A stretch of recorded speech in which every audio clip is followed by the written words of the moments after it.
Bueno, eh, la charla de hoy consiste en las tres características de la existencia, así llamada dentro de los sutas, que son impermanencia, sufrimiento y no yo. En Pali es anicca, dukkha y anatta. Y antes de empezar, lo que voy a hacer, voy a leer dos sutas distintos, o por lo menos voy a leer parte de dos sutas, porque estas tres características de la existencia son eh, elementos que se fueron haciendo muy importantes a lo largo de la historia del budismo, y especialmente eh, en muchas corrientes o muchos maestros, digamos, de meditación budistas, se toman las tres características se toman las tres características como una enseñanza que en sí mismo conduce al nirvana, y no es así. Las tres características son algo que podríamos decir que son muy observables, muy fácilmente observables. El Buda, se van a dar cuenta ustedes si leen algunos suttas del Majjhima Nikaya, de cualquiera, del Samyutta Nikaya o inclusive del Anguttara Nikaya, se van a dar cuenta que el Buda muchas veces expone al principio de su enseñanza o algún discípulo expone la enseñanza, muchas veces toma las tres características de la existencia como una forma de introducción para que la mente de la persona tenga un punto de apoyo para poder comprender lo que sí después es esencial dentro de la enseñanza budista, que es el origen dependiente. ¿Sí? Entonces, primero les hago una pequeña introducción. La primera característica de la existencia es anicca o anicca, que significa impermanencia. ¿Sí? Y si ustedes prestan atención, se van a dar cuenta que la impermanencia está en cualquier lugar. No hace falta mucha sabiduría para ver eso. Es decir, uno lo ve con las estaciones, lo experimenta en el propio cuerpo, puede verlo hasta en las cosas inanimadas. Todo está en perpetuo cambio, cambia. Eh, Aún más difícil y mucho más rápido es el cambio que hay en la mente. Ahí no es tan fácil de ver. Entonces nos damos cuenta de que la impermanencia, o sea, anicca, es algo que, si bien tiene esa visión así a primera vista, es fácilmente aceptable. Todo es impermanente, todo cambia. Cuando luego esta visión se tiene que transformar en una vivencia palpable, ya no es tan fácil. ¿Sí? Por ejemplo, todo está en perpetuo cambio, excepto mi opinión sobre cualquier hecho de la vida o sobre cualquier persona. Vos siempre sos así. Pero si decimos siempre, no podemos decir impermanencia. ¿Sí? Yo siempre actúo igual. Entonces, fíjense que la palabra siempre, en este sentido, aplicada de esta manera, como algo que no es cambiante, está cimentada en una visión falsa, porque la existencia implica impermanencia. Nacemos, envejecemos y nos morimos. Esto es así. Tomando en cuenta entonces esto, de que tenemos estas tres características, surge la segunda, que es dukkha. Dukkha tiene varias traducciones. Sufrimiento es una, insatisfacción. También significa impermanencia, ¿sí? Dukkha es lo contrario a sukha, ¿sí? Y si sukha significa, o sea, K con KHA significa como establecerse, ¿sí? Sukha es como la felicidad estable. A veces al nirvana se lo llama sukha. Dukkha es una, una raíz negativa estable, es decir, estamos mal de manera estable. ¿Sí? Eh, entonces vamos a observar que la impermanencia, que es el continuo cambio, engendra inevitablemente dukkha.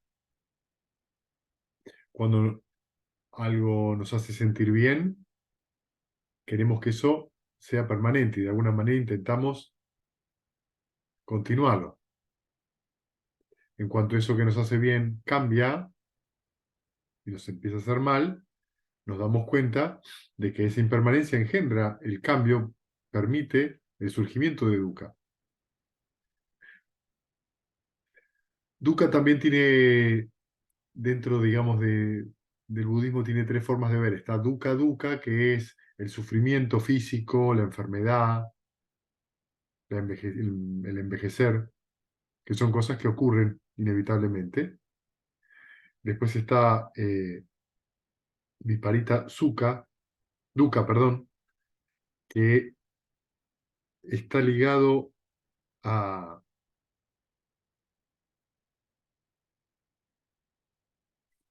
al sufrimiento en relación a las condiciones en las cuales se engendra. Y después tenemos Sankara Dukkha, que es el hecho de el renacimiento constante en el samsara. Pero lo que quiere decir acá Dukkha en realidad es que, como todo el samsara es impermanente y hay continuamente cambio, la existencia en sí es sufrimiento, es decir, involucra eso, involucra el sufrimiento.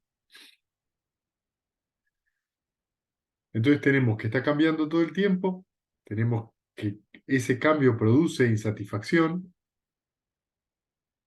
que puede ser muy suave, puede ser muy fuerte, depende. Y finalmente que estas dos características las comparten muchas visiones espirituales y muchas visiones espirituales de la India de ese momento también compartían esto. Pero cuando se agrega el tercero, que es anatta o no yo, ahí se complican las cosas. ¿Sí?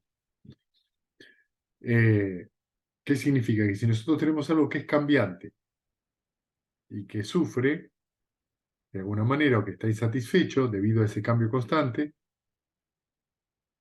¿dónde podemos colocar la idea de yo? ¿Dónde puede estar? ¿No? Porque nosotros no somos la misma persona que cuando éramos chicos. Sin embargo, hay una continuidad,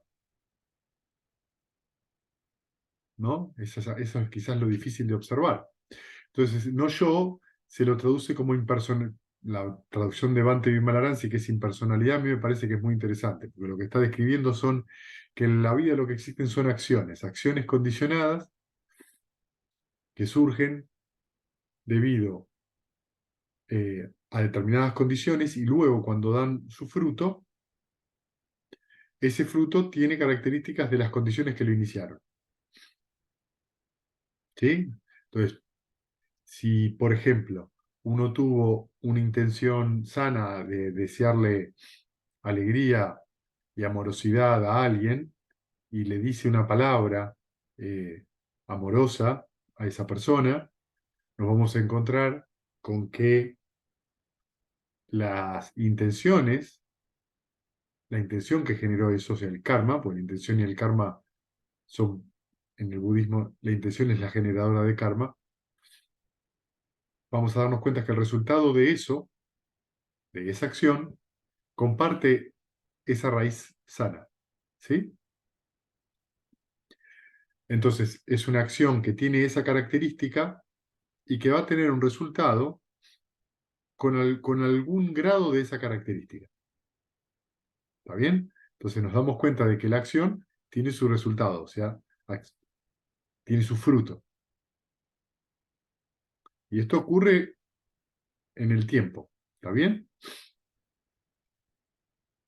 Entonces, por un lado, nosotros tenemos que cambia, porque tenemos la intención y luego tenemos el fruto, y son dos cosas distintas, pero a su vez tenemos algo que no cambia, o sea, una relación que continúa, que es, debido a esta semilla, surge determinado fruto.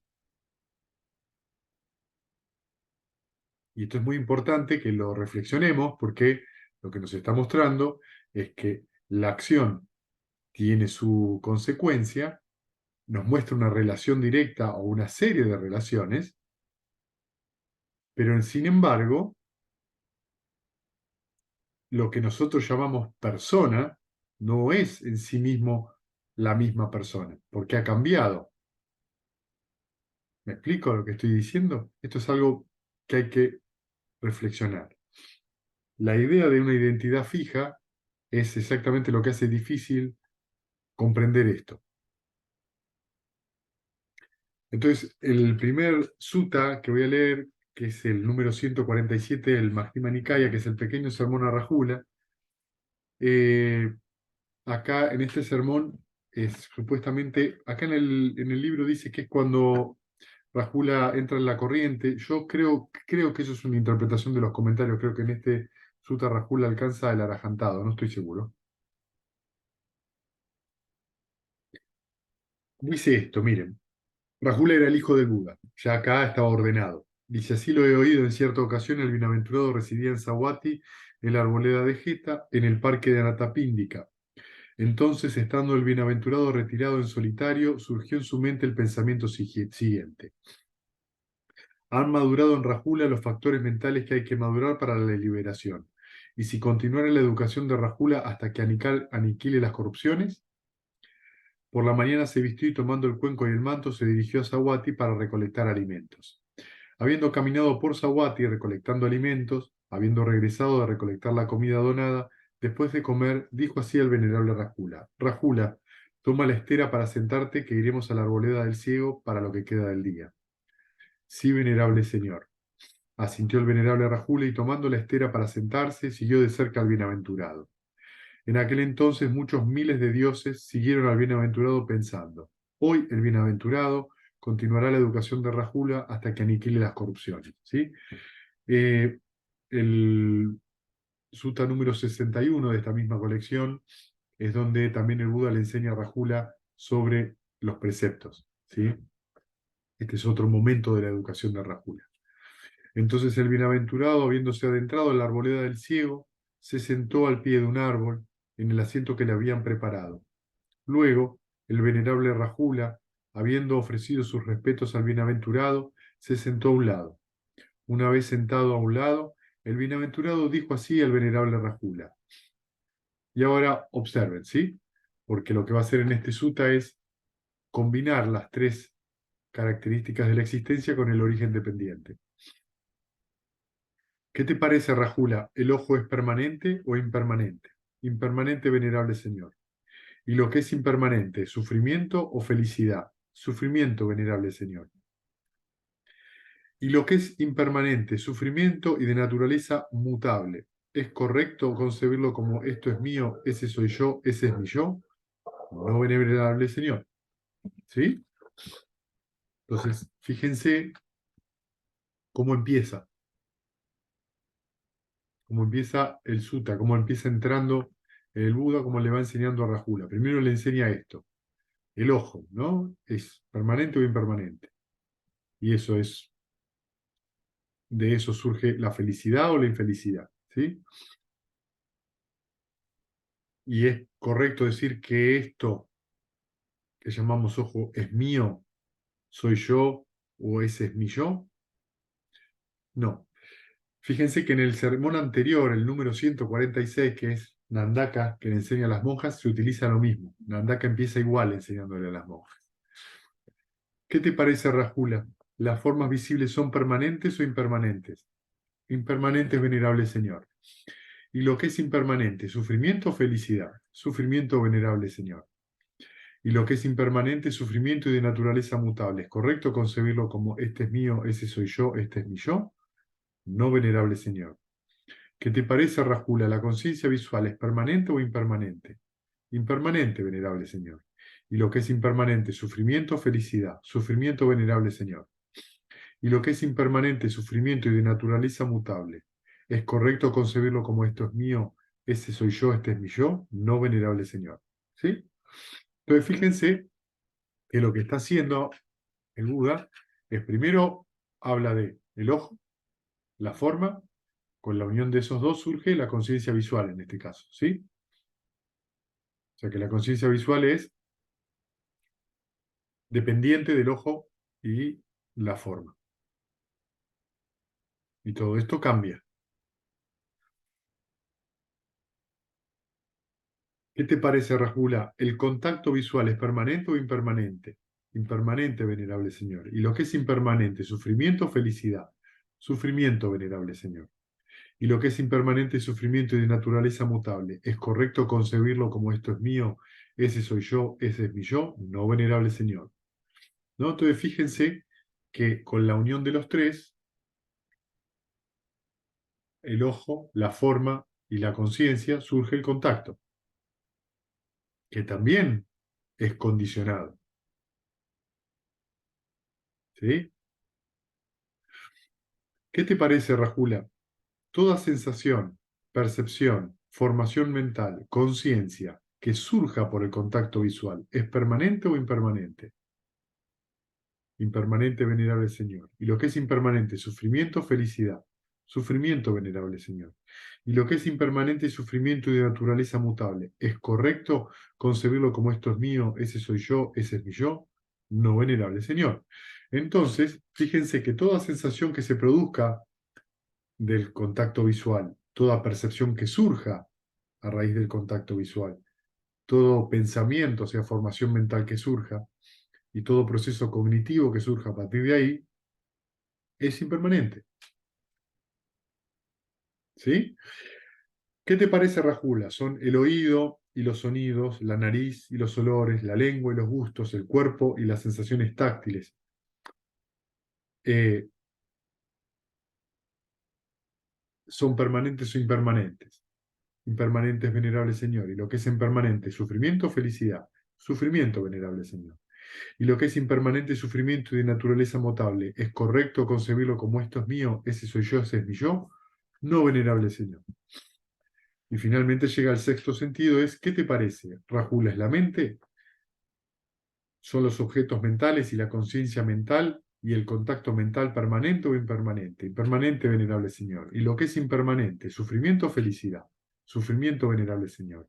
¿Y lo que es impermanente, sufrimiento y naturaleza mutable? ¿Es correcto concebirlo como esto es mío, ese soy yo, ese es mi yo? No, venerable Señor. ¿Qué te parece, Rajula? Toda sensación, percepción, composición mental, conciencia que surja condicionado por el contacto mental, ¿es permanente o impermanente? Impermanente, venerable Señor. Y lo que es impermanente, sufrimiento o felicidad, sufrimiento, venerable Señor. Y lo que es impermanente, sufrimiento y de naturaleza mutable, ¿es correcto concebirlo como esto es mío, ese soy yo, ese es mi yo? No, venerable Señor. Bueno, entonces observemos un poco, ¿sí? El Buda definió todas las bases de los sentidos más la mente, ¿sí? Definió la conciencia, definió el contacto, definió la sensación, definió la percepción, los pensamientos. Entonces, fíjense que si uno lo ve de esta manera, está hablando del origen dependiente. ¿Vieron?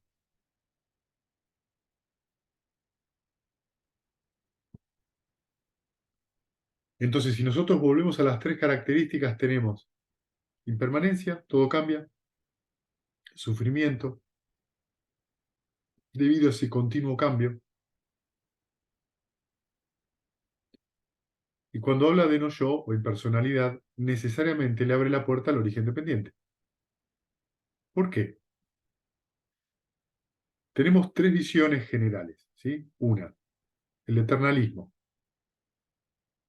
Tengo un alma, tengo un yo que va a durar toda la vida, todas las vidas, toda la eternidad. Nunca termina, ¿sí? Mi alma muta de vida en vida, va cambiando de vida en vida, diferente cuerpo, y eso es lo que perdura.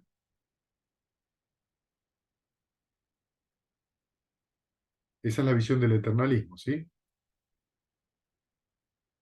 Tenemos por el otro lado la visión aniquilacionista.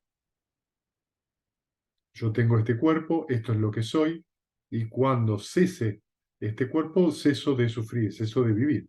No hay nada más allá de eso. Y luego tenemos el camino medio, que es lo que está enseñando el Buda. No es ni el extremo del eternalismo ni el extremo del aniquilacionismo, ¿sí? El camino medio siempre implica esencialmente la condicionalidad. Tiene que existir la condicionalidad para que siga surgiendo este continuo surgir y cesar de acciones que nos va llevando de una vida a otra. Esto pasa en todos los planos, ¿sí? Y les voy a contar una pequeña historia. Hay una historia eh,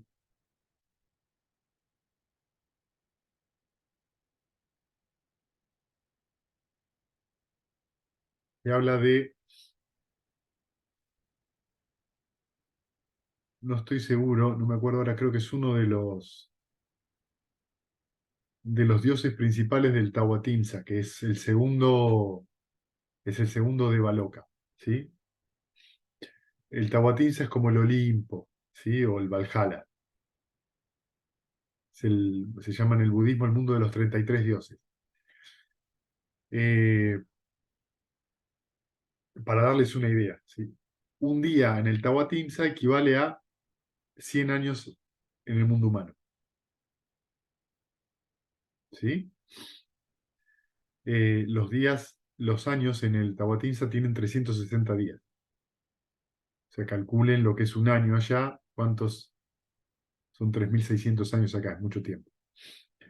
Entonces, había uno de estos dioses, tenía su grupo de ninfas alrededor, de las cuales había una que era una de sus esposas, que tenía un profundo amor por él. Eh, y en algún momento empieza a sentir los signos que le preceden a la desaparición del Devaloka. O sea, los dioses desaparecen. Cuando desaparecen se van a morir a un parque muy especial que tienen en ese reino, y cuando desaparecen de ese reino, renacen de acuerdo a su karma inmediatamente, o de vuelta ahí o donde fuera. Esto ocurre, se van a ir a la mañana, este dios se va a ir a la mañana, creo que iban a ir a un parque a pasar el día, porque los dioses se la pasan de fiesta, eh, todo tipo de fiestas, y iba a ir esta consorte de él, y ella en ese proceso de que van a ir ahí, desaparece del Devaloka, es decir, muere, y renace en el mundo humano. Era tan profundo el amor que ella tenía por este dios, que renace como una reina. En, y como reina mantiene los preceptos. Como tenía mucho mérito su renacimiento como humano, ella recordaba que en la vida anterior había sido la consorte de este dios. Entonces, cada vez que ella cumplía los preceptos y era muy generosa, porque una de las condiciones para renacer en uno de los planos, de los 5 planos de los dioses, 6 planos de los dioses del Devaloka, la generosidad es re importante. eh, Cada vez que ella hacía un acto de generosidad, lo hacía con la intención de poder volver a renacer en el Tahuatimsa para poder volver a estar con su esposo Dios. Entonces, ella se transforma en reina, tiene 5 hijos, envejece, vive 100 años y finalmente se muere. Y cuando se muere, renace en el Tahuatimsa y renace en la noche del día que iba a ir al parque. Entonces el dios la mira y le dice, ¿dónde estuviste todo el día? Te estuvimos buscando y no te encontrábamos. Y entonces ella le dice, lo que pasa es que me morí y renací en la tierra. Y allá viví 100 años, que es solamente un día, allá arriba. Y entonces el dios la mira y le dice, ¿100 años? Sí. ¿Y cómo es la vida como humano? Terrible, le dice, terrible. Primero hay que dar a luz, o sea, hay mucho dolor. Segundo, los humanos tienen muy mal olor, ¿sí? Porque para los dioses, los humanos olemos a podrido. Duele el cuerpo, duele un montón, te duele, de vieja me dolía el cuerpo, tenía un montón de problemas, se me cayó el pelo de los dientes. Eh, Sin embargo, es el plano donde renacen los Budas, ¿no? Cuando van a transformarse en Budas. Entonces, y dicen que justamente al renacer en estos planos más elevados es mucho más complicado poder abandonar una vida de tanto disfrute del placer sensual. Eh, por eso se dice que en realidad el plano terrestre, digamos, es el plano humano, es el más apropiado para lograr la liberación, porque la cuota que tenemos de placer y dolor es justa. Lo que es muy interesante entonces es que el sufrimiento varía, ¿no? De plano a plano, es distinto. Cada tipo de seres lo vive de manera diferente. Y lo que también hace ver que la impermanencia también es distinta. Cuando uno vive 80 años, la impermanencia es clara, pero cuando uno vive 9 millones de años, como se vive en el Tahuatinsa, no es tan fácil de ver.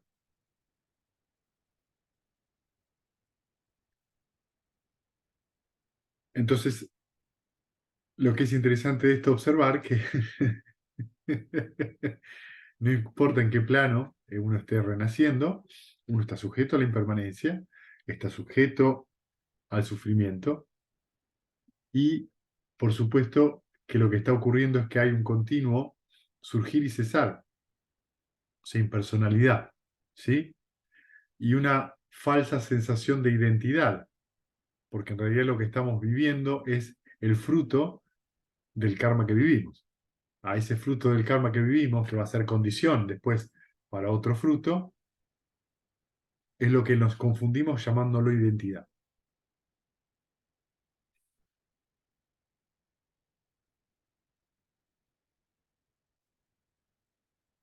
Así que no rezonguemos tanto con respecto a ser humanos.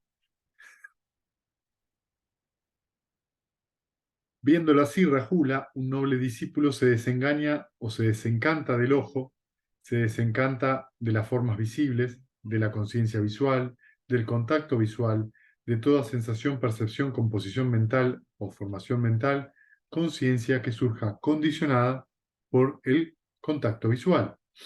Así también se desengaña del oído, de los sonidos, de la conciencia auditiva, del contacto auditivo, de la sensación, percepción, formación mental y conciencia que surja condicionada por el contacto auditivo.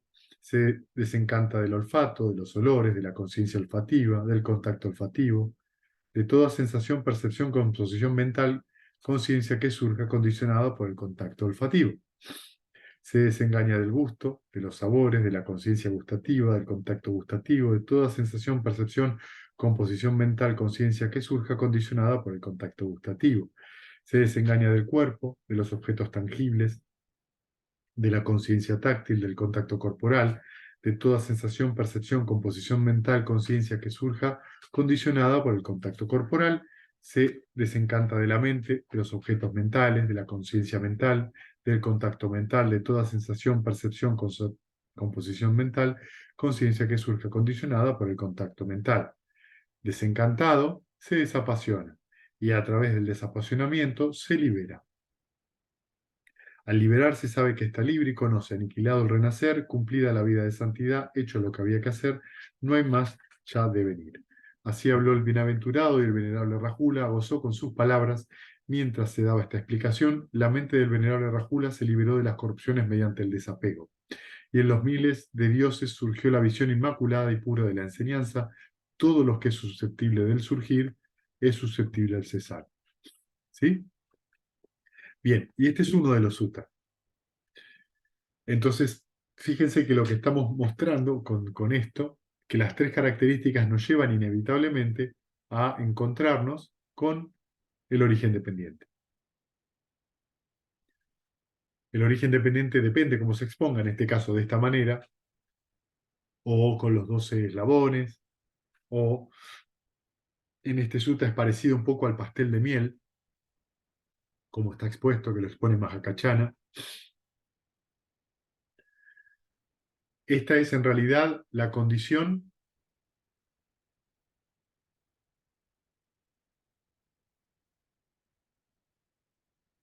que se transforma en algo luego visible una vez que uno experimenta el nirvana. Empieza a poder ver el origen dependiente.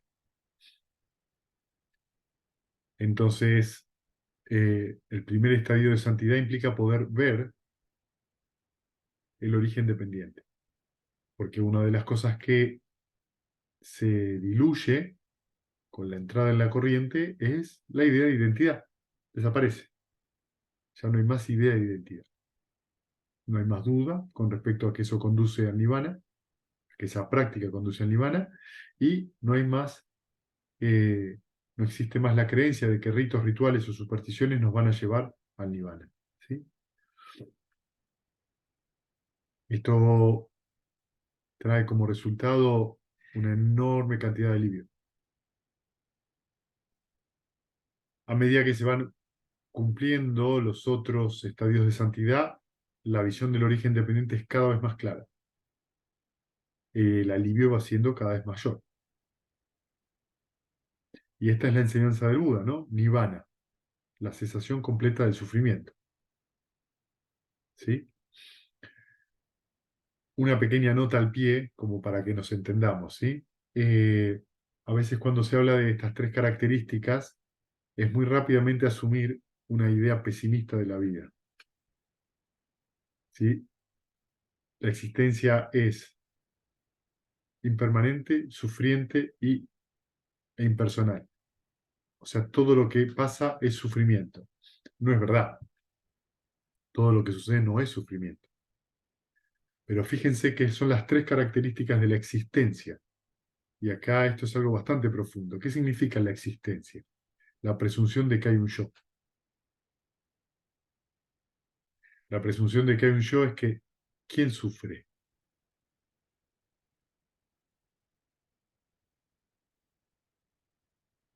¿Sí? Esto es muy importante porque mientras yo tenga la idea de yo, la idea en el sentido de la identificación con algo, voy a sufrir. O sea que cuando hay una identificación, inmediatamente surge el sufrimiento. ¿Por qué? Porque inmediatamente hay una idea de permanencia.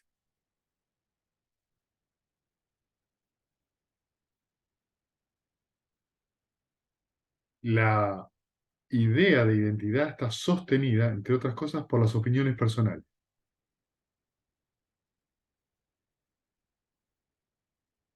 Así que no se encariñen mucho con lo que piensan. Porque si se encariñan mucho con lo que piensan, van a sufrir. Por eso está bueno tomar inclusive la opinión personal con respecto a cualquier aspecto de la vida, la familia, la pareja, el trabajo, el propio entrenamiento meditativo, algo a reflexionar, ¿sí? Bien, entonces ahora vamos a leer otro. No sé si lo voy a leer completo. Bueno, por ahí sí, porque no es muy largo. Eh, es del Samyutta Nikaya, los sermones conectados, el número 2282, que es discurso sobre la noche de la luna llena.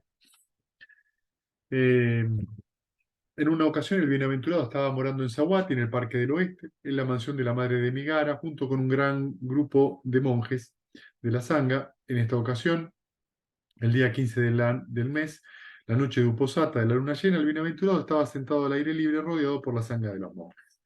Entonces cierto monje se levantó de su asiento, acomodó su hábito exterior sobre un hombro, levantó sus manos con las palmas juntadas en un saludo reverencial hacia el bienaventurado y dijo: lo que vamos a escuchar ahora es una serie de preguntas, ¿sí? Y van a ver que tiene mucho que ver con lo que estamos hablando, y hay una pregunta en particular que me parece la más importante en relación a esto que estamos hablando. Venerable Señor, quisiera preguntarle al bienaventurado acerca de un punto, si es que el bienaventurado me otorgase el favor de responder mi pregunta.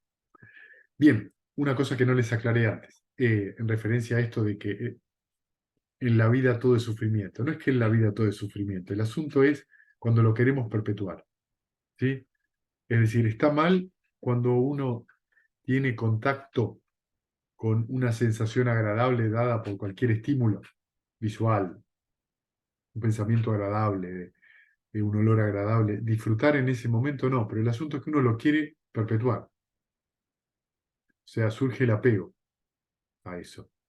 El apego es lo que yo pienso acerca de eso, la justificación de por qué me gusta. ¿Sí? El me gusta es la avidez. Me gusta, quiero más, quiero que esto siga. Porque, y eso es el apego. Eso nos lleva a comportarnos de la forma habitual que tenemos, la tendencia emocional habitual. ¿Sí?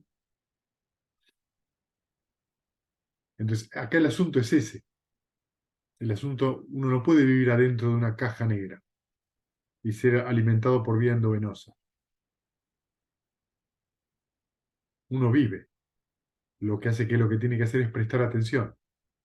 Si la mente está alrededor de un objeto sano, es decir, que está amplia, está blanda, no hay peligro entonces de quedar apegado al, al placer que se esté dando en ese momento. Cuando eso pasa, eso pasa. Si uno ve un hermoso atardecer con árboles, como me pasó a mí el fin de semana pasado, en un campo muy bonito que fui, y había un atardecer hermoso en el sur de la provincia de Santa Fe, con unos árboles preciosos, con caballos, era hermoso el paisaje, pero bellísimo, con unos colores, estaban todos los colores en el cielo, desde el rojo, naranja, amarillo, verde, azul, turquesa, todos los colores así. Era precioso. Eh, y es eso lo que dura. Ahora, cuando la mente vuelve, ese atardecer, quisiera estar en el campo, quisiera, ahí viene el problema. Ese deseo sensual es lo que está trayendo el sufrimiento. La avidez por eso. La avidez por algo que no está sucediendo en ese momento. Bien, monje, entonces siéntate en tu asiento y pregunta lo que deseas. Bien, venerable señor, respondió aquel monje y se sentó en su asiento y dijo al bienaventurado: ¿no están estos 5 conjuntos sujetos al apego, venerable señor? Es decir, la forma, la sensación, la percepción, las formaciones mentales y la conciencia. Es así, monje, los 5 conjuntos están sujetos al apego, monje, es decir, la forma, la sensación, la percepción, las formaciones mentales y la conciencia. Diciendo: muy bien, venerable señor, aquel monje se deleitó y regocijó en las palabras del bienaventurado, después de lo cual se dirigió al bienaventurado con otra pregunta. Entonces, fíjense, le contesta, ¿sí? Los 5 agregados, ¿no? Le pregunta, los 5 agregados, ¿están sujetos al apego? Así es, ¿sí? Y fíjense que después de que le responde el Buda, ¿cómo está el monje? Se deleita y se regocija en las palabras. ¿Qué significa? Que las disfruta. Una vez que eso pasó, vuelve otra vez la pregunta. ¿Sí? La pregunta está en relación en este caso a ver, hay algo que no me satisface del todo. Duca. Sí, Duca, un poquito de Duca. No estoy satisfecho del todo. A ver, vamos a preguntar de vuelta. ¿Está mal preguntar? Para nada, hay que preguntar, y mucho. De hecho, nos estamos sentando a meditar por Duca. Iniciamos el entrenamiento por Duca, porque hay algo que no nos satisface.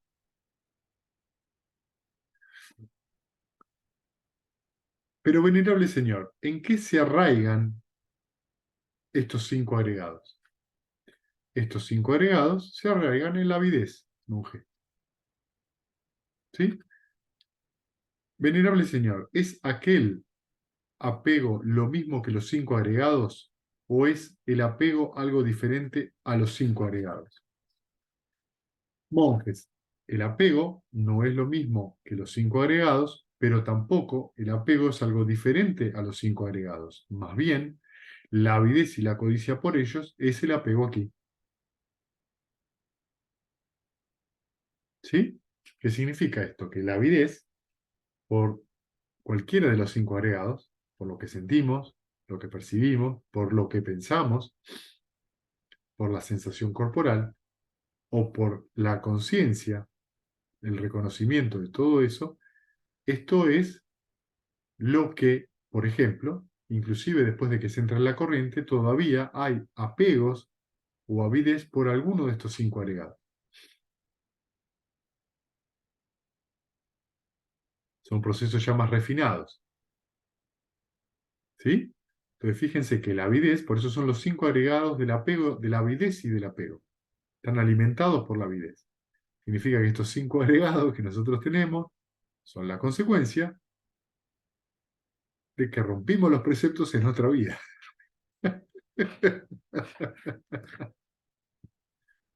¿Sí? Es consecuencia del karma estos cinco agregados que tenemos.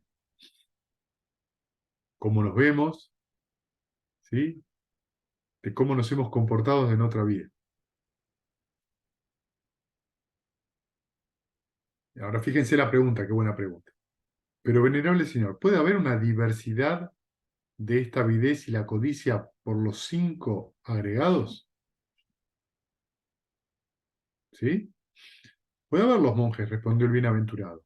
He aquí, monjes, esto puede ocurrírsele a alguien que tenga esta forma en el futuro, que tenga esta sensación en el futuro, que tenga esta percepción en el futuro, que estas formaciones mentales sean en el futuro, que tenga esta conciencia. De esta manera, monje, puede haber una diversidad de esta avidez y la codicia por los cinco conjuntos del apego. ¿Sí? Por ejemplo, la historia que les conté. Esta reina que cada vez que hacía un acto de generosidad, lo hacía con la mente diciendo, ojalá con esto pongo mi determinación en renacer en el Tahuatinsa. ¿Sí? Esto es nacer con determinada forma, nacer con determinada belleza, nacer con determinada cantidad de años de vida, en un plano mucho más terrestre. ¿Sí? ¿Qué significa esto? ¿Qué voy a hacer mañana? ¿Qué Perdón, pasó? perdón que te interrumpa. Sí, ¿Eso no es una intención malsana? sí, ¿Y cómo, y por qué igual renació ahí eh, en donde ella quería? bien, es una intención malsana. ¿Por qué? Porque me da como, me suena egoísta, no sé. O sea, la generosidad no es abierta, es porque está buscando un... Sí, pero está a su vez causando, es en esa generosidad alivia un montón de sufrimiento. Sí, La intención es aliviar y también la intención es tener una recompensa de ello. pero si es malsano, por qué Ah, pero vos pensás que es malsano, ¿por qué? Tenés razón. Es una formación, es una intención que tiene raíz en la existencia, en el deseo de ser. Claro, ¿Sí? claro, claro, claro. Esa intención que está arraigada en el deseo de ser es lo que produce eso. claro. La generosidad más grande es la que te permite a vos desarrollar tu mente. Si desarrollar tu mente es lograr el fruto del nirvana, no hay más nada más alto que eso. Ujú. En el mero hecho de estar siendo generoso, está abriéndose la mente.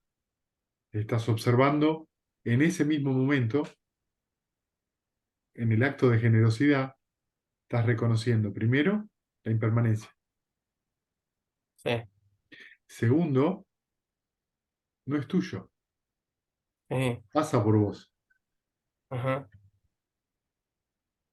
Ujú, Y esto te permite ver y observar el acto en sí desde otra perspectiva. ujú, ¿Sí? ujú, ujú. Entonces, cuando nosotros tenemos después, por ejemplo, preocuparnos por lo que vamos a hacer dentro de una semana, preocuparnos por lo que vamos a hacer el mes que viene, eso Sí, también es un apego a sí, cualquiera de los cinco agregados. sí. Voy Para a, tener la quiero ir, permanencia. claro, me voy a ir de viaje el mes que viene, por Sí, ejemplo. Ay, no sé, y no sé cómo me voy a sentir, y no sé lo que me va a pasar. Bueno, eso es avidez, sí, sí. ¿sí? Esa Ansiedad. proyección que uno hace es avidez.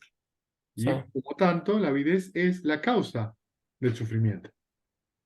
¿Sí? sí. Bien, Bueno, muy bien, venerable señor. Aquel monje se deleitó y se regocijó en las palabras del bienaventurado, después de lo cual se dirigió al bienaventurado con otra pregunta. ¿De qué manera, venerable señor, la denominación, acá dice conjunto se aplica a conjuntos, agregado se aplica a agregados? ¿Sí?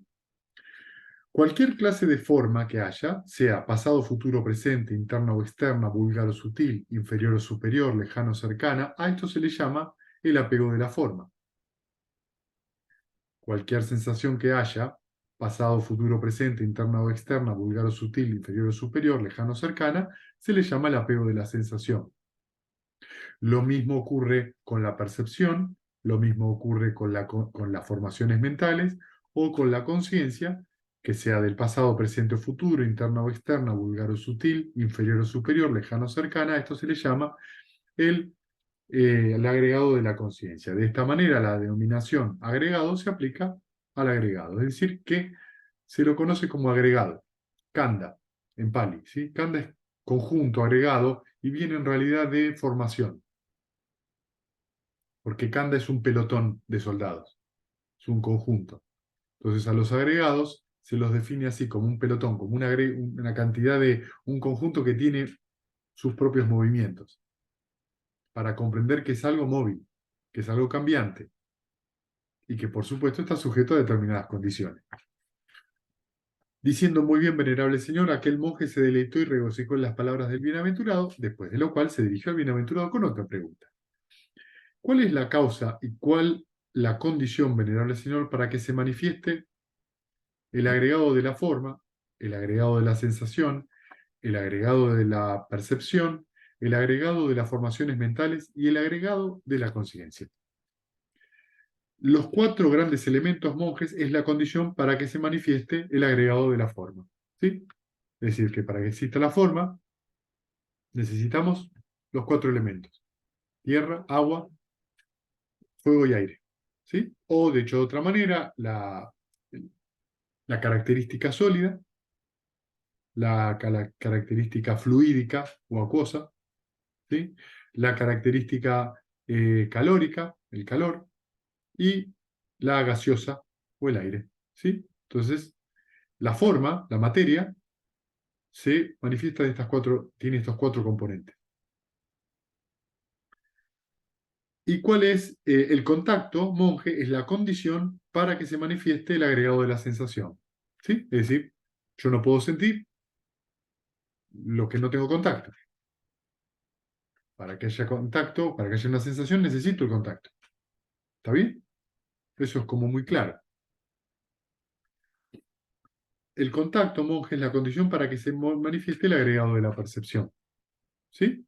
El contacto con la sensación, es decir, la percepción es lo que le pone nombre a la sensación. El contacto, monje, es la condición para que se manifieste el agregado de las formaciones mentales. ¿Qué significa eso? Todo lo que ocurre en la mente, yo, cuando se toma contacto con eso, es lo que produce el surgimiento. ¿Qué pienso? Y finalmente, nombre y forma, monje, es la condición para que se manifieste el agregado de la conciencia. Nombre y forma es mentalidad, materialidad. ¿Sí? Para que exista la conciencia necesito mentalidad, materialidad. ¿Sí? La mentalidad es sensación, percepción, intención, contacto y atención. La materialidad son los 4 elementos. El proceso que ocurre de reconocimiento de estos dos, de mentalidad material, lo llamamos conciencia. ¿Sí? Y es lo que denominamos 5 agregados. ¿Sí? Para hablarlo de una manera muy simple. Venerable Señor, ¿y cómo llega a surgir el punto de vista sobre la existencia de la identidad? Está buena esta pregunta, ¿no? He aquí, monjes, un no instruido mundano que no se fija en los nobles, no es hábil ni disciplinado en su dama, que no se fija en las personas superiores, no es hábil ni disciplinado en su dama, considera la forma como si fuera uno mismo, o uno mismo como si poseyera la forma, o como si la forma estuviera en uno, o como si uno estuviera en la forma. Lo mismo ocurre con la sensación, con la percepción, con las formaciones mentales y con la conciencia. ¿Sí? Es decir, cualquiera de los 5 agregados tenemos que considero cualquiera de los 5 agregados como si estuvieran dentro de un yo, dentro de uno. ¿Sí? O que hay un yo que tiene, que posee los 5 agregados.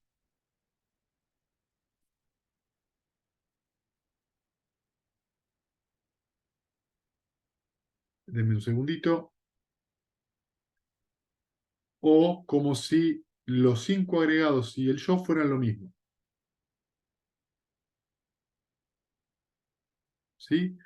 Entonces, lo repaso, porque lo dije al revés y me confundí. Considera que cualquiera de estos 5 agregados son, cualquiera de ellos, uno mismo. Es lo mismo, los 5 agregados y yo. O como si uno mismo fuera cualquiera de los 5 agregados. O como si cualquiera de los 5 agregados estuviera dentro de uno. O como si uno estuviera en cualquiera de los 5 agregados. Esto nos da 20 visiones distintas. ¿Sí? Yo soy lo que siento. La sensación es mía. Yo poseo la sensación. ¿Sí? Si ustedes combinan estas 4 formas con los 5 agregados, nos da 20 visiones diferentes. No lo quiero complicar, ¿está bien? Pero lo que nosotros observamos es que la identidad surge a partir de, lo estamos viendo ahora desde los 5 agregados. Si yo cualquiera de estos 5 procesos los considero idénticos, ahí surge la identidad. Como si fueran míos, ahí surge la identidad. Como si ellos están dentro mío, ahí surge la identificación. O como si yo estuviera dentro de cualquiera de ellos, ahí surge la identidad. Si ustedes lo piensan así, se van a dar cuenta o van a poder ver, y si hacen una reflexión profunda, en qué diferente proceso de la vida, pensando, percibiendo, sintiendo o reconociendo, o simplemente en el cuerpo mismo, uno se identifica.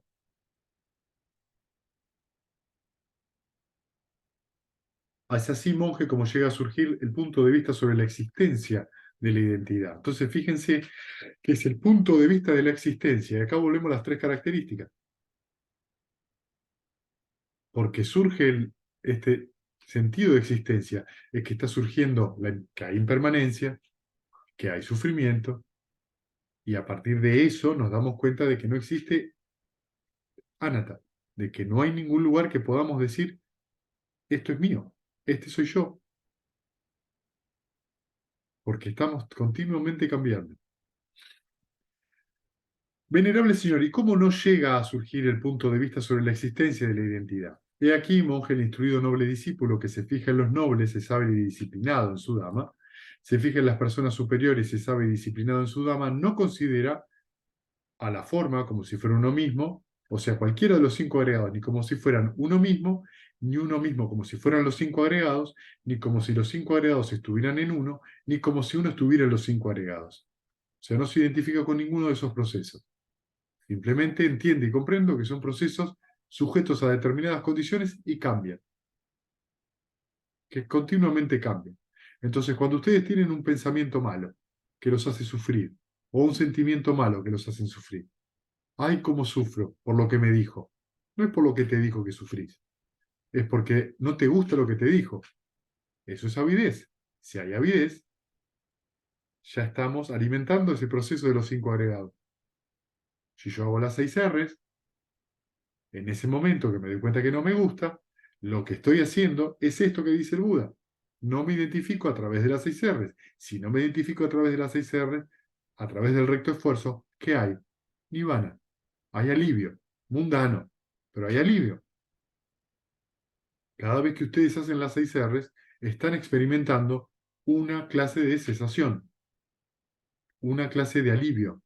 ¿De qué? De esa identificación, de ese sufrir. ¿Cuántas veces uno tiene que hacer seis R's? Unos cuantos millones. No sé cuánto, depende de cada uno. Pero lo que sí es que cada vez que lo hacen, algo pasa, algo cambia en la meditación. Y si esto lo hacen en la vida cotidiana como costumbre, es que algo cambia, van a encontrar que algo cambia. ¿Dónde? En la mente, que es donde tiene que cambiar. Si cambia en la mente, va a cambiar la actitud hacia afuera. Entonces, las relaciones van a cambiar, los ámbitos laborales van a cambiar, los ámbitos familiares van a cambiar, su propio desempeño en lo que hacen va a cambiar.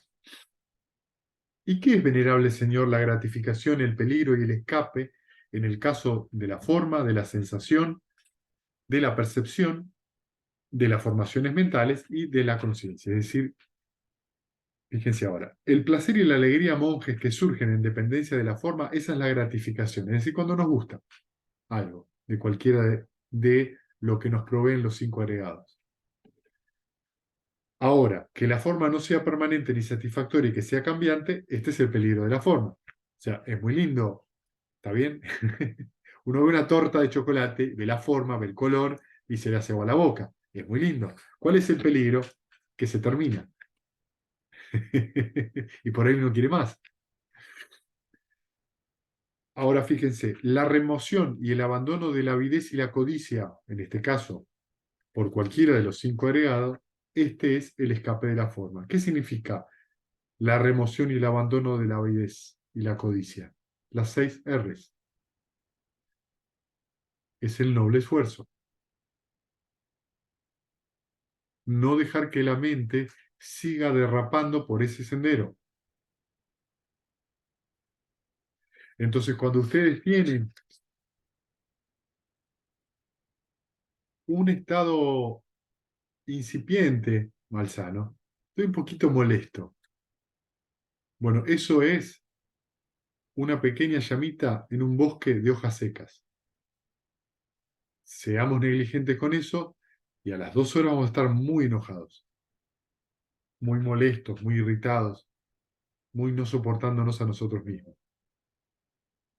Entonces, no hay que ser indulgente con esos estados mentales. Rápidamente, cuando uno los percibe, cuando sea que uno los perciba, los tiene que abandonar. Y orientar la mente a un estado saludable, sano, alegre, despreocupado. Muy bien, venerable señor, aquel monje se deleitó y regocijó en las palabras del bienaventurado, después de cual le hizo otra pregunta. Y acá es donde se pone interesante, si escuchen con atención. Bueno, no es que antes no fue interesante, solo que ahora es interesante la pregunta. Venerable señor, ¿y cómo uno debería conocer, cómo ver de manera tal que los conceptos yo haciendo, lo mío haciendo, en relación a este cuerpo, con la conciencia y en relación a todos los signos externos, como también las tendencias subyacentes hacia la presunción, no vuelvan más a ocurrir. La pregunta es, ¿cómo uno debería conocer, cómo ver de manera tal que los conceptos yo haciendo, lo mío haciendo, no vuelvan más a ocurrir? Es decir, ¿cómo hacer, cómo uno debería conocer, cómo uno debería ver, de modo tal de que este yo hago, de que esta identificación no vuelva a ocurrir? Lo que está en el medio, entre los corchetes, es a qué nos referimos con el yo. Refiere acá a este cuerpo con la conciencia en relación a todos los signos externos, es decir, tanto lo que yo considero yo como todo lo que está afuera, como también todas las tendencias subyacentes que hay a la presunción de yo soy tal cosa. Y el Buda dice, en cuanto a cualquier clase de forma, monje, sea esta del pasado, futuro, presente, interna o externa, vulgar o sutil, inferior o superior, lejana o cercana, uno mira a cada forma tal como realmente es con la correcta sabiduría de esta manera. Esto no es mío, este no soy yo, este no es mi ser. ¿Sí? Es decir, que cualquiera de los 5 agregados, uno lo ve de la misma manera. Nada de eso es uno, nada de eso es suyo, nada es esto es mi ser. Cuando uno conoce y ve de esta manera, monje, entonces los conceptos yo haciendo, lo mío haciendo, en relación a este cuerpo con los estados de conciencia, en relación a todos los signos externos, como también las tendencias subyacentes hacia la presunción, no vuelven a ocurrir nunca más. Entonces, en esta ocasión, fíjense, en la mente de cierto monje surgió la siguiente reflexión. Acá viene lo interesante. Bien pues, pensó el monje, siendo así, parece que la forma no es uno mismo, la sensación no es uno mismo, la percepción no es uno mismo, las formaciones mentales no son uno mismo, ni la conciencia es uno mismo. Entonces, ¿cómo van a ser efectuadas las acciones por algo que no es afectado por uno mismo?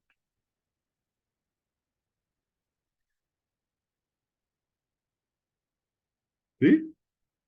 Si yo no soy ninguno de los 5 agregados, está diciendo el monje, ¿cómo van a ser afectadas las acciones por algo que no es afectado por uno mismo? Que es un poco lo que yo les decía antes. Si uno no es nada de todo eso, pero ¿qué es lo que este monje no está viendo? Que lo que sí hay es karma, sí hubo una intención, sí hay un fruto. Y lo que uno observa, lo que es observable es esa relación, la intención y el fruto. Entonces el monje, en ese momento el bienaventurado, conociendo en su propia mente, con su propia mente, la reflexión de la mente de aquel monje, se dirigió a los monjes de esta manera. Es posible, monje, que algún hombre necio, obtuso e ignorante, con su mente dominada por la avidez, piense que puede aprovecharse de la enseñanza del maestro de esta manera. Dice, puede aprovecharse porque, según me parece, por ahí a veces ocurría que ciertos monjes venían a robar la enseñanza, o se decía así. Parece que la forma no es uno mismo, la sensación no es uno mismo, la percepción no es uno mismo, las formaciones mentales no son uno mismo, ni la conciencia es uno mismo. Entonces, ¿cómo van a ser efectuadas las acciones por algo que no es afectado por uno mismo? Ahora bien, monjes, vosotros habéis sido entrenados por mí a través del interrogatorio aquí y allí en relación a las diversas enseñanzas. Y entonces fíjense lo que utiliza acá el Buda. ¿Qué te parece, monje? ¿Es la forma permanente o impermanente? Impermanente. La sensación y les va repreguntando. La forma material, la sensación, la percepción, las formaciones mentales y la conciencia. ¿Son permanentes o impermanentes? Impermanentes. Y aquello que es impermanente, ¿es satisfacción o felicidad? Insatisfacción. Y aquello que es transitorio, insatisfactorio y cambiante, ¿puede ser considerado esto es mío? No, venerable Señor. Viendo de esta manera, monjes, el instruido noble discípulo experimenta el desencanto hacia la forma, el desencanto hacia la sensación, el desencanto hacia la percepción, el desencanto hacia las formaciones mentales y el desencanto hacia la conciencia. Experimentando el desencanto llega a ser desapasionado. A través del desapasionamiento es liberado y con esa liberación llega al siguiente conocimiento. Esta es la liberación y él entiende así: el nacimiento está destruido, la vida santa ha sido vivida, lo que había que hacer ha sido realizado y aquí no hay más futuros estados de existencia. que el monje, y hay un pequeño poema que dice que el monje ha planteado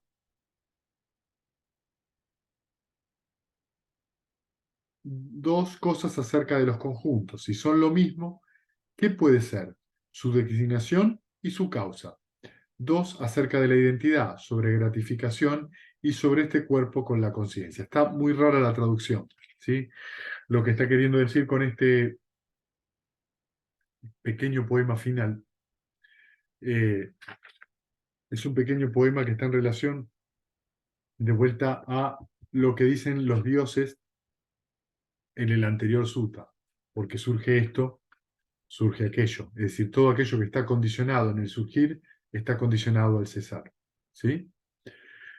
Bueno, entonces estos son los dos suttas que quería leerles hoy para estas tres características. Se van a encontrar que en líneas generales en algunas escuelas de budismo utilizan las tres características como la condición para el nirvana, sobre todo las escuelas que se apoyan mucho en los comentarios de los sutras originales, pero es a través del origen dependiente que uno llega a ver o llega a tener la posibilidad de comprender cómo resulta la cesación del sufrimiento. ¿Sí? Bien, ¿tienen preguntas? Ahora es el momento. Preguntas de esto que hablamos, preguntas de su propia práctica, preguntas de lo que quieran.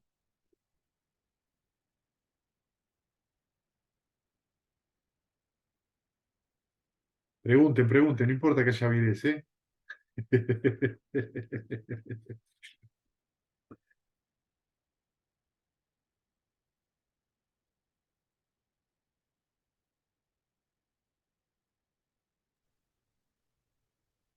Bueno, yo voy a preguntar, eh, cuando está haciendo siempre esa repetición el Buda, eh, que le hace caer en la cuenta al monje de que no es él, en la identificación con el contacto, con los conjuntos.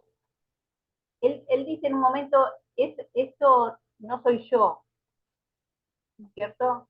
Ujú. Pero supone que en algún punto habría un yo, o No, es solo para inducir a la conclusión de que no se identifique. esa es para mostrarle que no se identifique. La... Por una cuestión como de polarización, de No, poder, no, porque, ¿sabes qué pasa, para Gaby? poder entenderlo. Claro, ¿sabes qué pasa? En líneas generales se utiliza anatta, no yo, ¿sí? Anatta es anatman, la palabra. No, Ajá, no es sin ah, alma, ¿viste? No sin alma. sí, Entonces, o sin yo. Eh,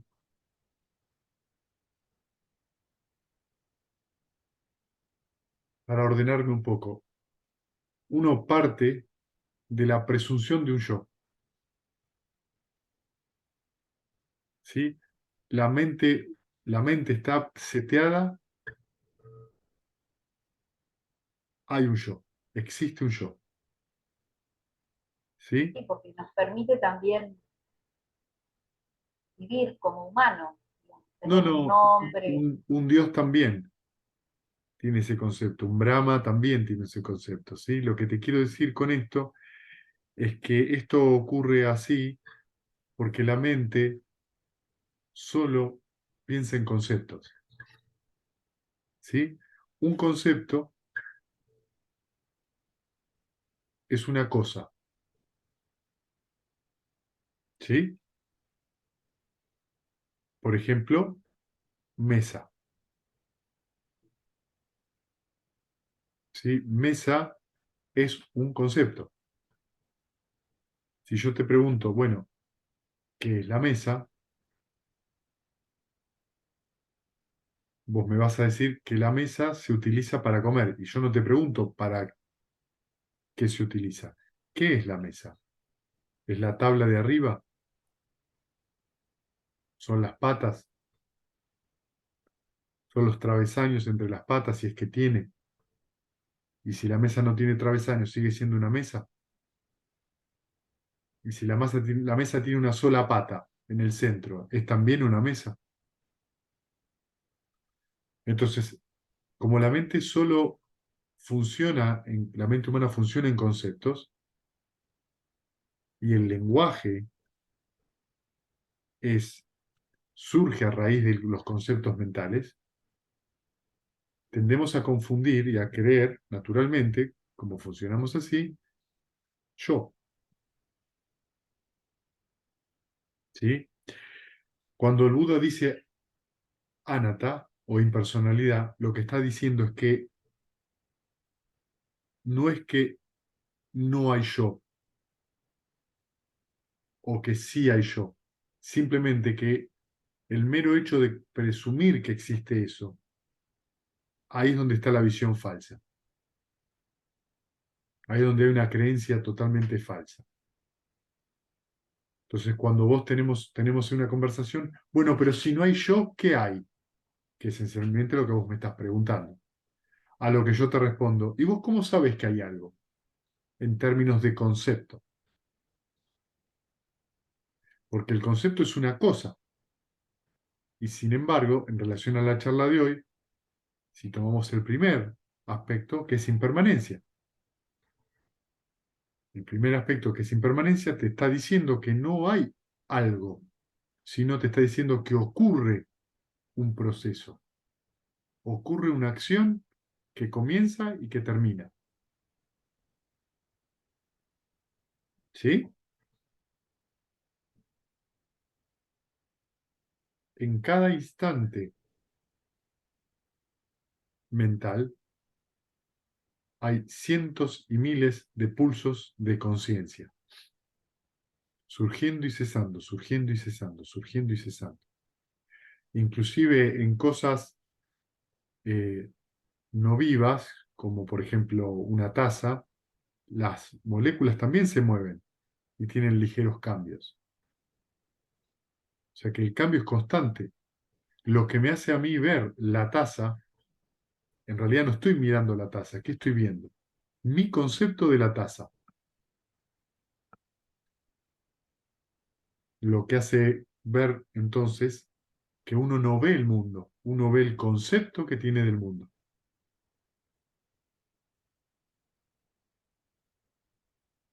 Y Entonces, eso es por la cultura, por el lenguaje, por digamos, la cosmovisión, todo lo que hace que eso es porque estamos condicionados por miles y miles condicionado. y miles y miles de vidas, donde esta visión, y que tiene que ver con esto que dice el Buda, por la avidez y el apego y la ignorancia, esta visión se perpetúa,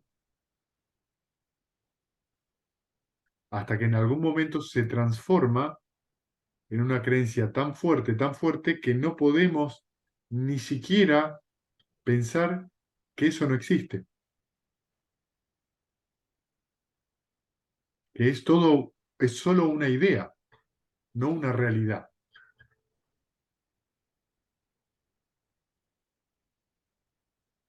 Entonces viene la otra versión. Ok, sí, sí, viene la otra visión. Ok, si no hay eso, si no hay yo, entonces no existe nada, que es la otra visión, el aniquilacionismo. No hay nada. No, tampoco es eso. No existe nada, tampoco es eso. Lo que hay es una serie de eventos que surgen y cesan, que cambian constantemente. Solamente que lo que no podemos decir es que esos eventos sean sustantivos, son verbos, son acciones continuas,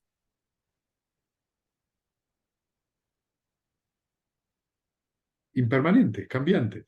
¿Ves que esto, si yo te lo explico así, vos me lo entendés? No es difícil de entender esto. Pero cuando este concepto de impermanencia lo elevamos al yo, o decimos, mirá, eso que llamamos yo es nada más que una idea, tan volátil como una mariposa, bueno, ¿cómo no? ¿Qué? Empieza a haber problemas. Entonces, ¿quién vive? ¿Quién siente? ¿Qué me pasa? A mí vos me pegás y me duele. Vos me estás pegando a mí, claro. Empezamos con una visión que se empieza a enturbiar.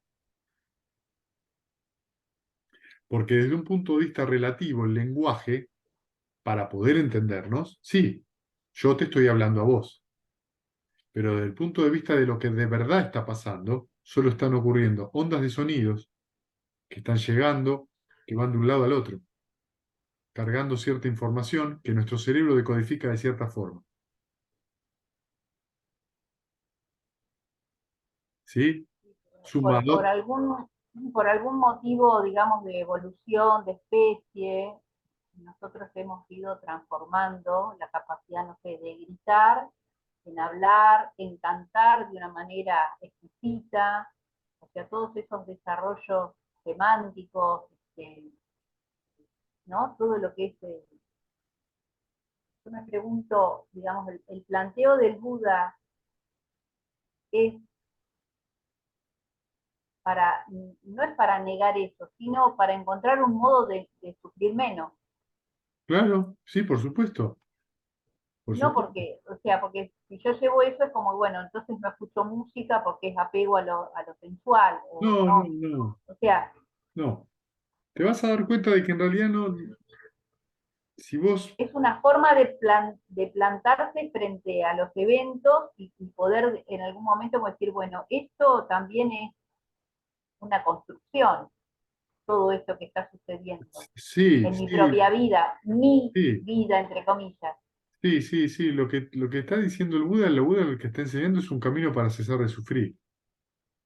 Esencialmente lo que enseña es eso. Ahora, vos te parás en una esquina de la ciudad de Buenos Aires a decir, te voy a vender un camino para dejar de sufrir y vas a tener una cola de 15 cuadras. En cuanto le explicás que tienen que sentarse a meditar, te quedaste solo.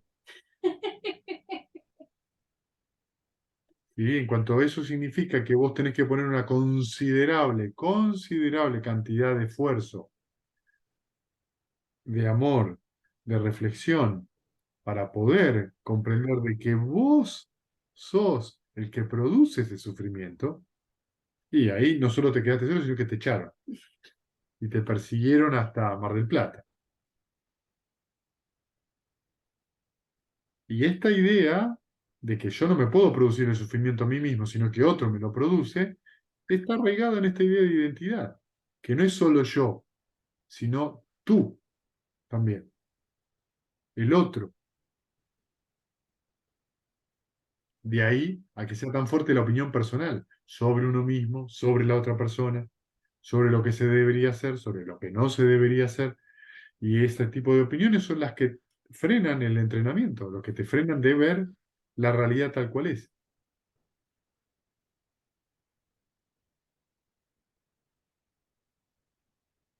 Porque además suelen estar cargadas de emocionalidad, suelen estar cargadas de un montón de cosas. Es el mismo deseo lo que te lleva a la ausencia del deseo, ¿entendés? La ausencia del deseo es la satisfacción. Ah, estoy satisfecho, ¿sí? Es la insatisfacción lo que te lleva a satisfacerte. Es muy paradójico, pero es así.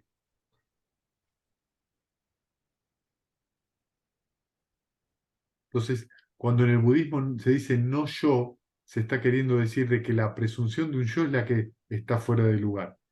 Lo que ocurre cuando uno experimenta la entrada en la corriente o cualquiera de los otros caminos es en realidad que te diste cuenta de que esa visión nunca existió, de que es un pensamiento más, nada más. Te das cuenta de algo que siempre fue así. Es debido a la identificación que uno tiene con cualquiera de estos procesos que surge esa idea. Es una idea condicionada por la avidez y la ignorancia. El nirvana ocurre cuando no hay avidez. ¿Qué significa cuando no hay avidez? Estoy bien como estoy, no necesito nada más. Esto que dice al final de los dos suttas. El desencanto trae desapasionamiento, esa tranquilidad. ¿Qué es el desencanto? Ya no importa lo que surja en la mente. Lo que surja en la mente siempre va a tener algo para surgir. Estoy tranquilo. ¿Con qué? Y con lo que surge, porque ya no me interesa. Estoy desencantado. esa tranquilidad te lleva a la liberación. ¿A la liberación de qué? De andar persiguiendo eso. ¿Eso que trae? La experiencia. La cesación de la sensación, percepción y conciencia. Y de ahí surge el nirvana.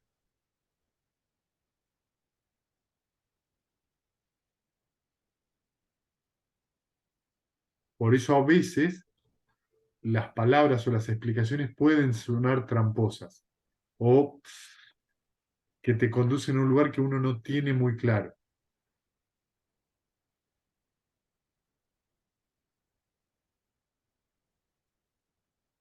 Bueno, seguimos. Bien, ¿alguien más tiene alguna pregunta?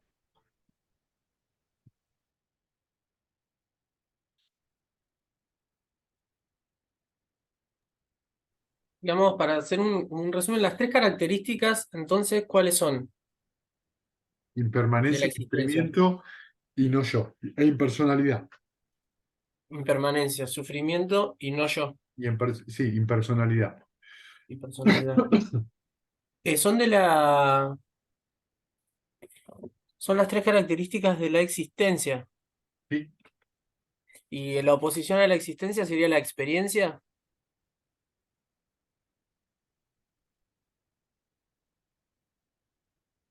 qué buena pregunta, Mario. Mm, Eh, no es la oposición, pero es muy buena tu pregunta. Muy buena tu pregunta. Te podría responder que lo único que hay es experiencia.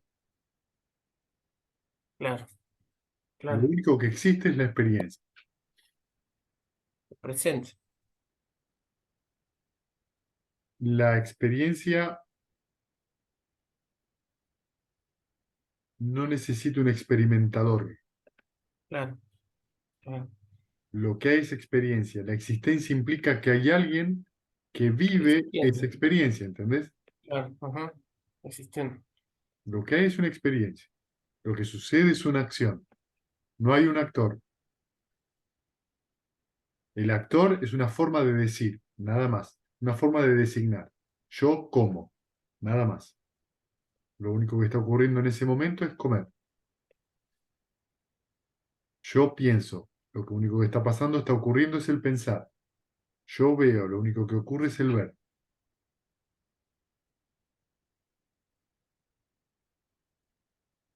Entonces podríamos decir que el ser humano, cuando emprende el entrenamiento del Buda, lo que está buscando es abandonar la visión de la existencia para lograr la perspectiva de la experiencia.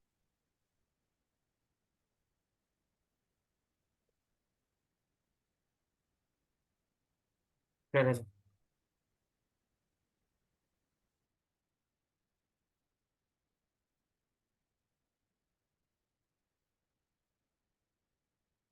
¿Alguna pregunta más?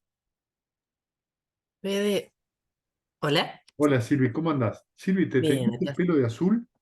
No, se ve así, ¿viste? ¿Qué No sé, azul? la cámara. No, no, no me da para teñirme el pelo así. Igual Ahí está. el color azul que te veo te queda re bien, pero No, no, no, no.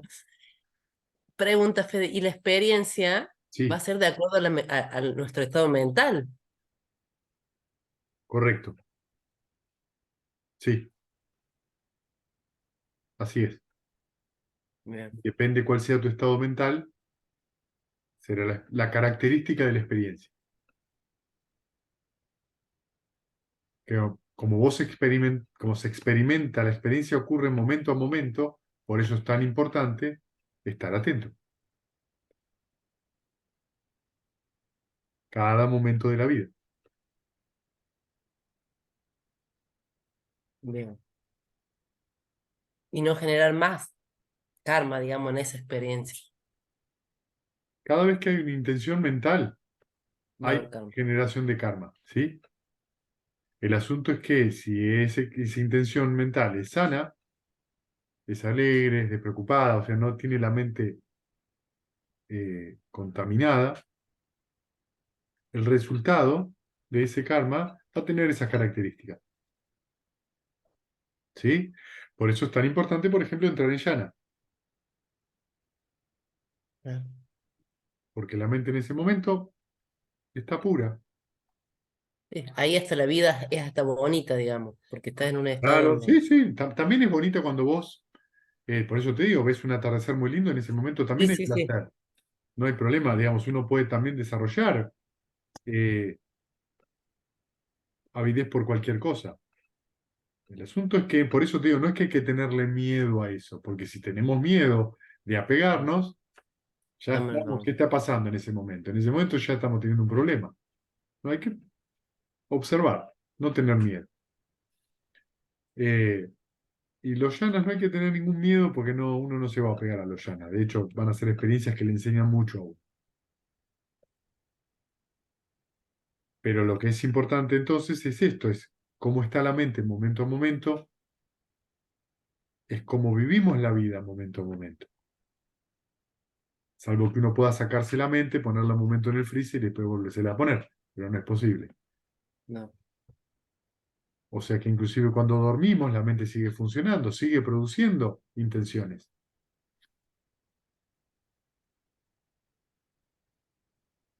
Bien, gracias. El tema me parece reiterado de estas preguntas es que el problema no es la sensación, el problema es lo que viene después de la sensación. Ahí es donde hacemos las 6 R's, no a la sensación, no a los procesos que la continúan, digamos, que la acompañan. La sensación es el presente. La reacción a la sensación, me gusta, no me gusta, yo soy eso, es de lo que estamos un poco hablando. A eso le llamamos avidez, codicia, odio o ilusión.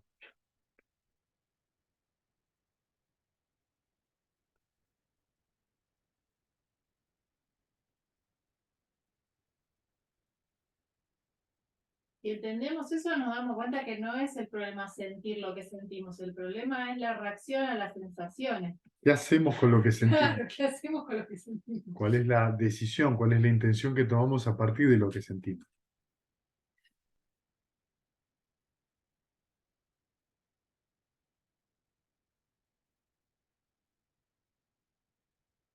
Es, es como, es bastante profundo eso, porque las sensaciones surgen mientras estemos en esta experiencia, surgen. Todo el tiempo surgen sensaciones, más Sí, intensas o más suaves. sí. Sí, Me gustan o no me gustan. Ujú. Pero, ¿qué pasa cuando vemos que surgen y cesan las sensaciones todo el tiempo? Hago 6R, suelto, pero algunas sensaciones son lindas y a la vez es como que digamos, el mismo abordaje, ¿no? No encariñarse, no apegar, pero no hay ahí como que es todo lo mismo. Es como que en un momento es todo igual, esa desilusión o desencanto. No sé, hay algo ahí como que no, últimamente me está pasando que este, no lo estoy entendiendo con Bueno, respecto lo que uno tiene a que, esto. sí, lo que uno tiene que entender es lo siguiente. Cuando uno, eh, durante la meditación o durante la vida diaria, tiene, por ejemplo, una sensación agradable, ¿sí? Uno está con esa sensación agradable. Digo, en el caso de la meditación, yo tengo un objeto de meditación y aunque venga un pensamiento o una imagen agradable, le tengo que hacer 6 R's porque no es el objeto de meditación, ¿sí? Por ejemplo, si yo estoy en el segundo yana y viene esa alegría tan fuerte o tan enérgica que aparece, y yo me voy con esa alegría no es el objeto de meditación, esa alegría es el producto o un subproducto o un factor del yana en el que me encuentro. Tengo que hacerle 6 R's a esa alegría y volver al objeto de meditación que estoy teniendo.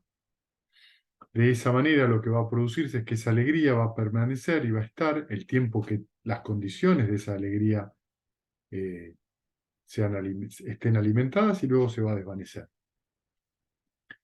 En la vida cotidiana ocurre lo mismo. Esto lleva lentamente a un estado mental más desarrollado que le llamamos ecuanimidad. ¿Sí? La ecuanimidad de por sí, la ecuanimidad de por sí es un estado feliz. Es un estado feliz. O sea, es un estado en el cual cuando uno viene algo desagradable, la mente no se mueve. O por ahí tiene un pequeño movimiento, uno deja ir y no pasa más que eso. ¿Sí? Cuando pasa algo alegre, ocurre lo mismo. La mente no se mueve, porque la mente que está ecuánime es una mente que está muy compuesta en sí misma. Está satisfecha en sí misma. Y no necesita, la palabra es esa, no necesita andar buscando ávida de cosas que le agraden o rechazando cosas que no le agraden. Esto implica un determinado desarrollo y que sí tiene que ver con la meditación y que también tiene que ver con la comprensión de la práctica que estamos haciendo. Entonces, hay que observar con mucha atención porque la ecuanimidad no es todo me da lo mismo. ¿En qué sentido? Tengo una sensación agradable, no vale la pena vivirla. Tengo una sensación desagradable, no vale la pena vivirla. Si existe la palabra no vale la pena en este sentido, o que me pregunto para qué, está pasando otra cosa. Lo que está sucediendo cuando es para qué, es que en realidad no quiero entrar en contacto con lo que estoy sintiendo. Eso no es ecuanimidad, eso es una negación de lo que estoy sintiendo, a lo cual yo le pongo la explicación para qué, sin tomar contacto en realidad de que en realidad lo que siento sí me está tocando y me afecta, pero me lo explico. Ese proceso mental, que es muy usual en todos los seres humanos, es una manera de controlar lo que sentimos mediante lo que nos explicamos o lo que pensamos. La consecuencia de esa conducta en el tiempo es que el enojo, la rabia, la desconfianza, la duda, crezcan un montón. Creyendo que en realidad no me pasa nada, me está pasando un montón, y porque el hecho de que no lo puedo controlar lo que siento, porque así es la vida, no puedo controlar lo que siento, solo puedo decidir qué hacer con ello, pero para eso tengo que reconocer que lo estoy sintiendo, porque si no reconozco que lo estoy sintiendo, de ninguna manera puedo decidir soltarlo. ¿Qué voy a soltar? Lo que no estoy tomando contacto.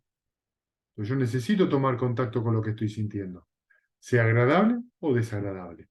A partir de que reconozco que en mi mente hay un estado mental de enojo, de lujuria, de deseo, de alegría, decido qué hago con ello. A partir de eso, de decir, de la decisión, lo suelto, me relajo, y cuando me relajo voy a sentir alivio, voy a sentir tranquilidad. Sonrío y vuelvo al objeto de meditación. La mente se va desacondicionando ¿de qué? De la reacción. Lo que se desacondiciona es la mente. Cada vez va a reaccionar menos. Si la mente cada vez reacciona menos, significa que cada vez tiene más ecuanimidad. Es decir, cada vez se vuelve más imperturbable. Pero no estamos hablando de una conducta que de la cara para afuera es imperturbable, pero adentro te quiero ahorcar con una galletita. ¿Me explico? Esto es algo muy importante de entender, porque no se trata de qué hago para afuera, se trata de cómo reacciona la mente. Por eso la santidad en el budismo tiene que ver con que lo que deja de reaccionar de manera involuntaria es la mente. Ya no surge en la mente una reacción a esa sensación, simplemente no surge, porque ya no hay condiciones kármicas para que surja. Por eso la insistencia en practicar, practiquen, practiquen, practiquen. La entrada en la corriente o el que una vez retorna o el que ya no retorna, cualquiera de los estados de santidad, es alcanzable, es lograble si uno practica con constancia.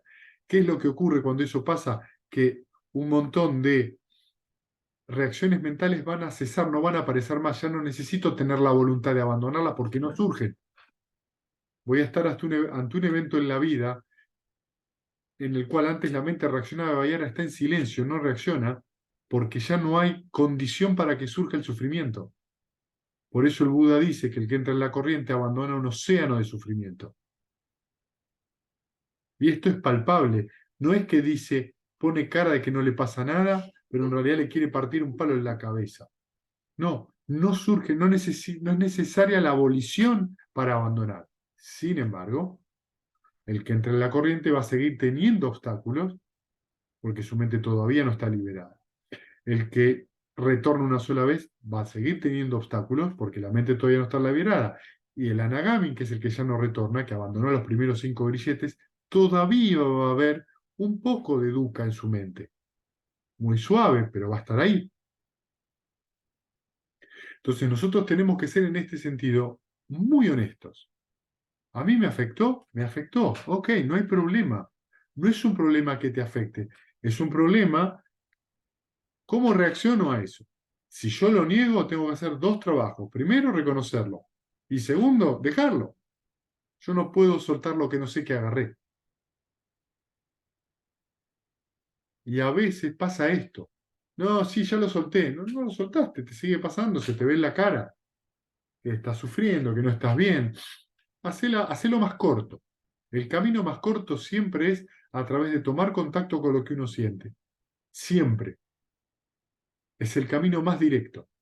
Cuanto uno más retrasa eso, y tiene mucho más camino por recorrer. Porque lo que está tratando de hacer es pensar sobre una sensación desagradable o agradable.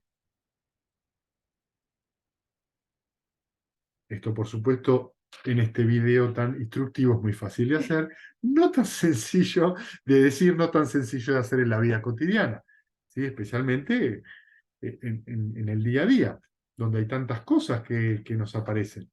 Tenemos tantas cosas, hijos, padres, amigos, cónyuges, hermanos, y de una cosa pasamos a la otra y de repente estamos muy bien y nos encontramos con que un hijo o alguien muy querido nos dice una cosa que nos choquea. Y entonces ahí es donde entra en juego la meditación. Ahí es donde entra en juego cumplir los preceptos. Porque es la posibilidad de tener una mente lo suficientemente serena. ¿Para qué? Para permitirnos ver y reconocer cómo nos sentimos, no tomárnoslo en serio eso como lo sentimos, simplemente aceptar que es lo que sentimos, nada más. Es un momento. No es para hacer un drama de eso. Soltarlo, relajarnos, sonreír y volver al objeto de meditación. Eso es todo.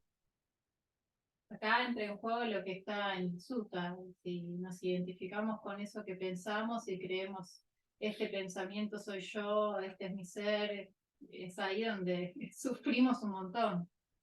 Si es livianito y simplemente es un pensamiento, y bueno, es fácil hacerlo así. Solo tenemos una sensación desagradable, eso es todo, ¿eh?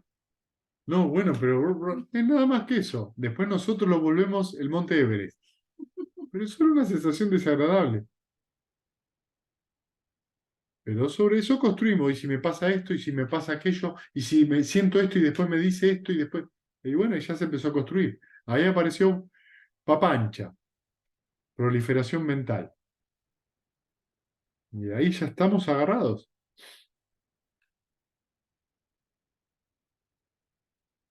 ¿Por qué? Porque queremos que eso no esté más. Porque nos peleamos con lo que es.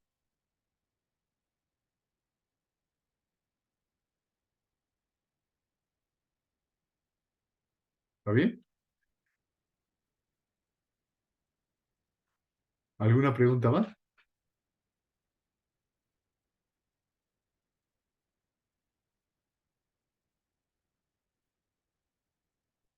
Bueno, muy bien. Les agradezco que hayan participado en la charla. Les comento, y así queda también grabado, que todavía hay un par de lugares para el retiro presencial en Luján, ¿sí? Que acá se les dona muy generosamente la casa. Para el retiro presencial que vamos a hacer ahora a fin de octubre de 10 días, ya está todo ocupado, pero parece todavía hay 2 lugares. Estoy muy contento de que podamos hacer 2 retiros. No está tan contenta Maru, pero yo sí. Este, Así que bueno, nada, si alguien tiene pensado o quiere hacerlo, todavía hay tiempo, ¿sí? Bueno, ¿les parece si compartimos mérito? ¿Sí?